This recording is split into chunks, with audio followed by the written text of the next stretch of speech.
Hello friends, welcome back to the new video. In this video guys, we are going to talk about guys how to unpair a Bluetooth earbud to our Redmi phone device. Guys, you want to unpair this earbud to your phone, so guys you can unpair it.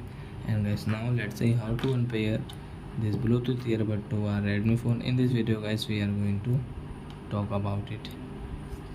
So friends, first of all, open your phone setting to unpair it. And guys, scroll it. Then guys, you can see your Bluetooth settings. So guys, tap on Bluetooth, and guys you can see this arrow. So guys, with earphone guys, you have pair in your phone. So guys, tap here, and guys you can see unpair.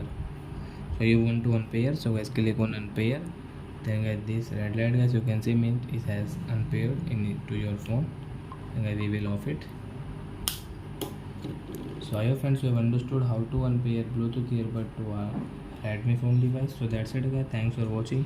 Now we will meet on next video with new topic. Before going guys, please go and like my video, subscribe my channel. Bye bye friends.